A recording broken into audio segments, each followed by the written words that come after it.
పిల్లలు లేని తల్లిదండ్రులను అడ్డం పెట్టుకుని డాక్టర్ నమ్రత చేసిన చీటింగ్ మీద మనం డిస్కస్ చేస్తూ ఉన్నాము. డాక్టర్ రాఘసుధా గారు, డాక్టర్ ప్రభు గారు అనేక అంశాల గురించి మనతో మాట్లాడుతూ ఉన్నారు. చాలా ఇంట్రెస్టింగ్ ఇష్యూస్ అన్నీ కూడా బయటకు వస్తూ ఉన్నాయి. ఒకసారి ఎంటైర్ వ్యవహారం ఈ మోసం బయటకు వచ్చిన సికింద్రాబాద్లో ఉన్న సృష్టి టెస్ట్ ట్యూబ్ బేబీ సెంటర్ దగ్గరికి వెళ్దాం. ప్రస్తుతం అక్కడ తనిఖీలు కొనసాగుతూ ఉన్నాయి. సో డాక్టర్ నమ్రతను ఇప్పటికే అరెస్ట్ చేశారు, రిమాండ్కి కూడా పంపించారు. సృష్టి టెస్ట్ ట్యూబ్ బేబీ సెంటర్ను ప్రస్తుతానికైతే మూసేసినట్టుగా తెలుస్తుంది. మా కొలీగ్ సురేష్ ఉన్నారు అక్కడ. సురేష్, ఏంటి ప్రెజెంట్ ఇంకా నడుస్తుందా, క్లోజ్ చేసేసారా? సృష్టి టెస్ట్ ట్యూబ్ బేబీని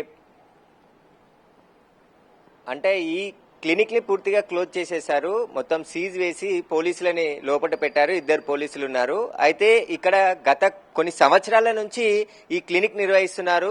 9 సంవత్సరాల క్రితము ఈ క్లినిక్ పై కేసు నమోదై క్లినిక్ ని మొత్తం కూడా సీజ్ చేశారు. అయినప్పటికీ మళ్ళీ అనుమతులు తీసుకొని మళ్ళీ వైద్య శాఖ నుంచి కొన్ని అనుమతులు పొంది మళ్ళీ రీఓపెన్ చేసి ఇక్కడే ఐవీఎఫ్ సెంటర్ తో పాటు టెస్ట్ ట్యూబ్ బేబీ సెంటర్ ని నడిపిస్తున్నట్టు ఇక్కడున్న స్థానికులు చెప్తున్నారు. పోలీసులు కూడా గుర్తించారు. అసలు నమ్రతపై గోపాల్పురం పోలీస్ స్టేషన్ లోనే 5 కేసులు నమోదైనాయి. 5 కేసులు నమోదైనప్పటికీ కూడా ఆమె క్లినిక్ ఇక్కడ నడుపుతుందంటే ఆమె ఇన్ఫ్లుయెన్స్ ఎంతగా ఉందో ఇక్కడ మనం అర్థం చేసుకోవచ్చు. వైద్య శాఖ నుంచి ఎలా అనుమతులు వచ్చాయనేది కూడా ఇప్పుడు ప్రశ్నగా ఉంది. ఎందుకంటే ఒకసారి కేసు నమోదైంది, చీటింగ్ చేసింది, ఛార్జ్ షీట్ దాఖలు చేసిరు. ఆ హాస్పిటల్ ని గవర్నమెంట్ అధికారులు సీజ్ చేశారు. సీజ్ చేసిన హాస్పిటల్ ని మళ్ళీ రీఓపెన్ చేసి ఇక్కడే మళ్ళీ ఎవరైతే ఐవీఎస్ కి వచ్చే పేషెంట్లందరికీ కూడా వైద్యం చేస్తున్నట్టు ఇక్కడ గుర్తించడం జరిగింది. ఇక్కడే 2 భార్యాభర్తలు వచ్చి సరోగసీ ద్వారా పిల్లల్ని కనాలని చెప్పేసి కూడా అనుకొని నమ్రతను సంప్రదించారు. ఆ నమ్రత పూర్తిగా అన్ని వైద్య పరీక్షలు చేశాము, మీకు బాబు బేబీ పుట్టింది అని చెప్పేసి ఆ బేబీని అప్పచెప్పింది. కానీ దాంట్లో వాళ్ళకి అనుమానం రావడం, డిఎన్ఏ టెస్ట్ చేయడం, ఆ తర్వాత నిజమని తెలిసి నమ్రత దగ్గరికి వెళ్లి నిలదీస్తే వాళ్ళనే బెదిరించి మీ పైన కేసు పెడతాను, మా కొడుకు అడ్వకేట్ గా ఉన్నాడని చెప్పేసి ఇక్కడ ఒకసారి మనం చూస్తే ధీరజ్ కృష్ణ అని చెప్పేసి ఎల్ఎల్బి అడ్వకేట్ బోర్డు కూడా ఇదే హాస్పిటల్లో పెట్టారు. అంటే ఒక హాస్పిటలా లేకుంటే ఇది లీగల్ ఆఫీసా అనేది కూడా అర్థం కాని పరిస్థితి. కేవలం ఒక చిన్న బోర్డు పెట్టేసి మొత్తం 4 ఫ్లోర్లు ఉంది. ఈ బిల్డింగ్ కూడా 4 ఫ్లోర్లు ఉంది. ఒకే ఎంట్రెన్స్. అక్కడి నుంచి దీనికి ఫైర్ సేఫ్టీ నామ్స్ కూడా ఎక్కడా కూడా లేవు. మొత్తం పక్కన ఉన్నటువంటి బిల్డింగ్ కి ఈ బిల్డింగ్ కి 1 ఫీట్ మాత్రమే గ్యాప్ ఉంది. ఏదైనా ప్రమాదం జరిగినా కూడా దీనికి ఫైర్ సేఫ్టీ నామ్స్ లేవు. ఇక్కడ ఒక క్లినిక్ ఉందని చెప్పేసి ఎవరికి అనుమానం రాకుండా, ఎవరైతే బిడ్డలు లేని తల్లిదండ్రులు ఉంటారో వారిని టార్గెట్ చేసుకొని, దంపతులు ఉంటారో వారిని టార్గెట్ చేసుకొని ఈ దందా నిర్వహిస్తున్నట్టు బట్టబయలైంది. కాబట్టి ఇప్పుడు నమ్రతనితో పాటు అరెస్ట్ అయిన 7గురిని కూడా కస్టడీ కోరుతూ 7 రోజుల పాటు కస్టడీ కోరుతూ మారేడుపల్లి కోర్టులో పోలీసులు పిటిషన్ వేయడం జరిగింది. ఈ రోజు కస్టడీ పిటిషన్ పై విచారణ ఉంది. ఒకవేళ కస్టడీకి అనుమతిస్తే రేపు వారిని జైలు నుంచి లోతుగా నమ్రతని అదుపులోకి తీసుకునే ముందు ఆవిడ్ని పోలీసులు క్వశ్చన్ చేశారు కదా, ఏంటి మోసం అన్న దాని మీద ఆవిడ ఒప్పుకుందా? అవును, తప్పు చేశానన్న విషయాన్ని ఒప్పుకుందా? ఖచ్చితంగా మొత్తం డిఎన్ఏ టెస్ట్ తో పాటు హాస్పిటల్లో రికార్డ్స్ పరిశీలించిన తర్వాత పోలీసులు ఒకటే రోజులో ఆమెను అరెస్ట్ చేయలేదు. దాదాపు దీని వెనకాల 3 రోజుల పాటు గ్రౌండ్ వర్క్ చేశారు. విజయవాడకు టాస్క్ ఫోర్స్ టీం ని పంపించారు. ఇక్కడ హాస్పిటల్లో సోదాలు చేసిన తర్వాత రికార్డ్స్ అన్ని పరిశీలించి వైద్య శాఖ అధికారులను కూడా పిలిపించి ఈ రికార్డ్స్ అన్ని చూడండి, ఇందులో డౌట్ ఉంది, వీళ్ళు వ్యక్తం చేస్తున్నారు డౌట్, వీళ్ళ పాప కాదు అని చెప్పేసి వాళ్ళు చెప్పిన తర్వాత అవన్నీ ఆధారాలు ఆమె దగ్గర ముందుంచి ప్రశ్నించినప్పుడు నిజమే అని చెప్పేసి ఆమె ఒప్పుకుంది కాబట్టి ఆమెని అరెస్ట్ చేశారు. దానికి సంబంధించిన ఆధారాలన్నీ కూడా పోలీసులకు దొరికినాయి.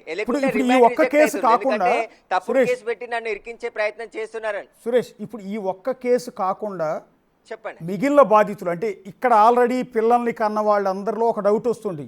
ఈ సృష్టి ఫెర్టిలిటీ సెంటర్ ద్వారా బిడ్డను కన్న మనం, ఆ బిడ్డ మన బిడ్డేనా లేకపోతే ఇలాగే ఎక్కడో తీసుకొచ్చి కొనుగోలు చేసి తీసుకొచ్చి మనకు అంటగట్టారా?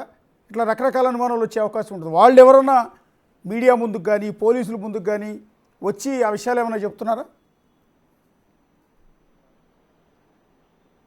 ఖచ్చితంగా, ఎందుకంటే మీడియా ముందుకు రావట్లేరు, వాళ్ళని బాధితులుగా చూడాలని పోలీసులు కూడా చెప్తారు. వారి పేర్లు ఎక్కడా ప్రస్తావించొద్దు, వారు ఇప్పటికే మనోవేదనకు గురైపోయిన తల్లిదండ్రులుగా ఉన్నారు, వారిని మళ్ళీ మీడియా ముందుకు తీసుకొచ్చి ఇబ్బంది పెట్టొద్దు అని చెప్పేసి పోలీసులు కూడా చెప్పారు.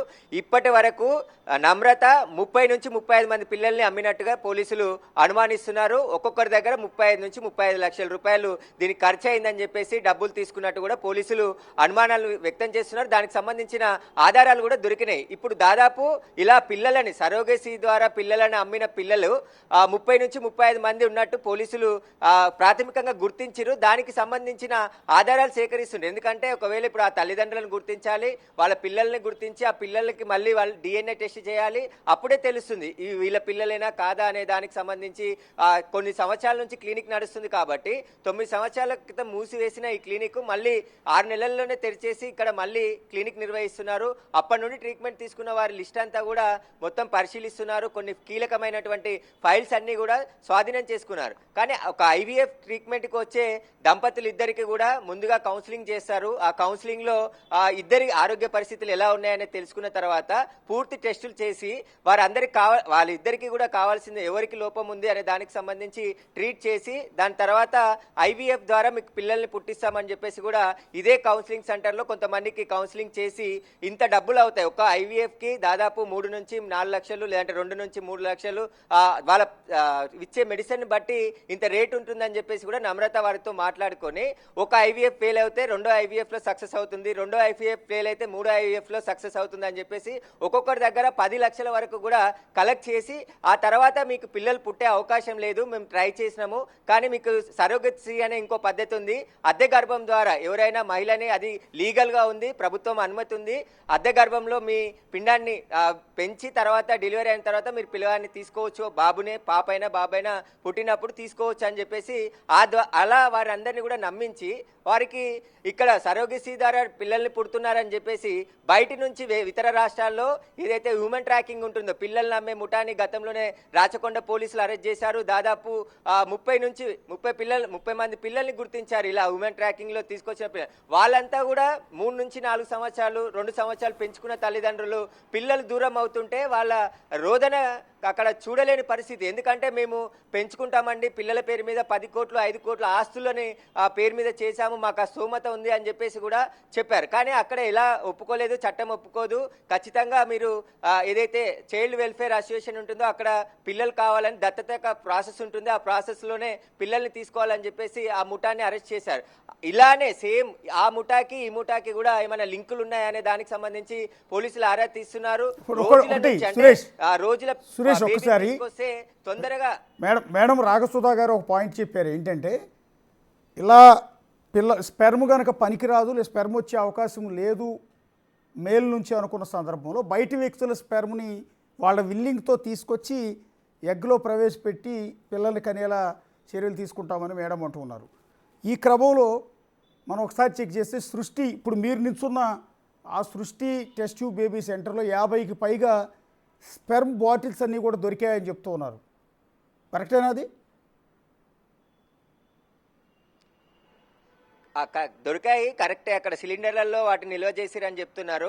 అయితే ఎవరైతే IVF సెంటర్కి వస్తారో వాళ్ళ స్వమ్ని కూడా 2 సార్లు కలెక్ట్ చేస్తారని చెప్పేసి ఇక్కడ చెప్తున్నారు. ఎందుకంటే మొదట వాళ్ళు చూయించుకునేందుకు వచ్చినప్పుడు ముందుగా ఒక శాంపుల్ కలెక్ట్ చేసి అందులో టెస్టులు చేసి ఎలాంటి ప్రాబ్లం లేకుంటే దాన్ని స్టోర్ చేసి ఒక హైడ్రోజన్ సిలిండర్స్ అని చెప్తుంటారు, మరి ఆ సిలిండర్లో స్టోర్ చేస్తాము.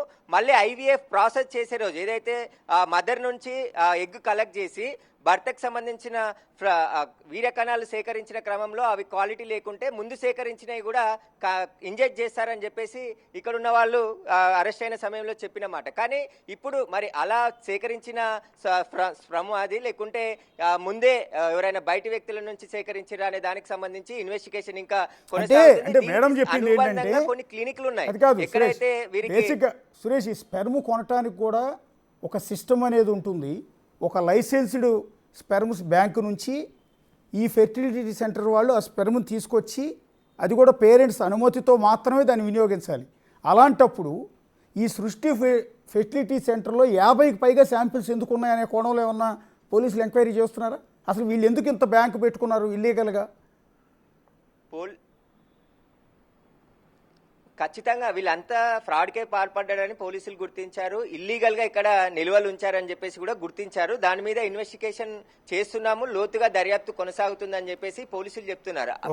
వాటిని ఇక్కడ నిల్వ చేయడానికి గల కారణం ఏంటి, ఎక్కడి నుండి తీసుకొచ్చారు, ఒకవేళ ఎగ్ డోనర్ కావాలన్నా కూడా ఇప్పుడున్న ఆ పరిస్థితులలో ఎవరైతే దంపతులరో వాళ్ళే ఒక మహిళని కలెక్ట్ చేసుకుని వాళ్ళ బంధువులు కావచ్చు లేకుంటే వేరే వారిని కూడా ఎగ్ డోనర్ గా తీసుకొచ్చుకుంటే ఒక లీగల్ ప్రాసెస్ ఉంటుంది. దాని ప్రకారము ఎగ్ డోనర్ అంటే తల్లిలో ఎగ్లు క్వాలిటీ లేనప్పుడు అలా డోనర్ ద్వారా తీసుకుంటారని చెప్పేసి కూడా చెప్తున్నారు క్లినిక్ వాళ్ళు. కానీ అదంతా కూడా లీగల్ ప్రాసెస్ ఉంటుంది. ఒక తల్లిదండ్రులకు చెప్పి అంటే దంపతులకు చెప్పి చేయాల్సి ఉంటుంది. వారు ఒక ఓకే అంటే మాత్రమే ఆ ప్రాసెస్ కి వెళ్ళాలి. కానీ దాని పేరు చెప్పుకొని వాళ్ళు వేరే టెస్ట్ ట్యూబ్ బేబీ సరోగసీ అని చెప్పేసి వేరే అద్దెగర్భం అని చెప్పేసి వాళ్ళ ద్వారా ఆ అద్దెగర్భంలో వీళ్ళకి సంబంధించిన ఎంబ్రియో అసలు ఫామ్ కాకుండా పూర్తిగా బయట ఎవరికో పుట్టిన పిల్లల్ని తీసుకొచ్చి ఇక్కడ వారికి ఇవ్వడమే ఇక్కడ క్రైమ్. ఎందుకంటే వీరిని ఒక విధంగా ట్రీట్ చేసి వారికి మాత్రం పిల్లల్ని వేరే విధంగా తీసుకొచ్చి ఇస్తున్నారు కాబట్టి ఇక్కడ క్రైమ్ జరిగింది. వాళ్ళకి తెలియకుండా వాళ్ళకి ఒక మాట చెప్పి వారికి ఇలా పిల్లల్ని ఇవ్వడం నేరం కాబట్టి ఇప్పుడు కేసు నమోదు చేసి దర్యాప్తు చేస్తున్నారు. నమ్రత మీద గతంలో నమోదైన కేసులన్నీ కూడా పోలీసులు ఇన్వెస్టిగేషన్ చేస్తున్నారు. ఎందుకంటే ఈసారి మళ్ళీ క్లినిక్ తెరవద్దని చెప్పేసి చాలా మంది ఆవేదన వ్యక్తం చేస్తున్నారు. ఎవరైతే పిల్లలు లేని దంపతులు ఇప్పటికే చాలా మనోవేదనలు ఉంటారు. ఇలాంటి వార్తల ద్వారా ఇక ఐవీఎఫ్ సెంటర్లకు పోవాలంటేనే భయపడాల్సిన పరిస్థితులు ఏర్పడ్డాయి కాబట్టి నమ్రతకు శిక్ష పడే విధంగా ఆధారాలన్నీ సేకరిస్తున్నారు. Thank you Suresh. ఒకసారి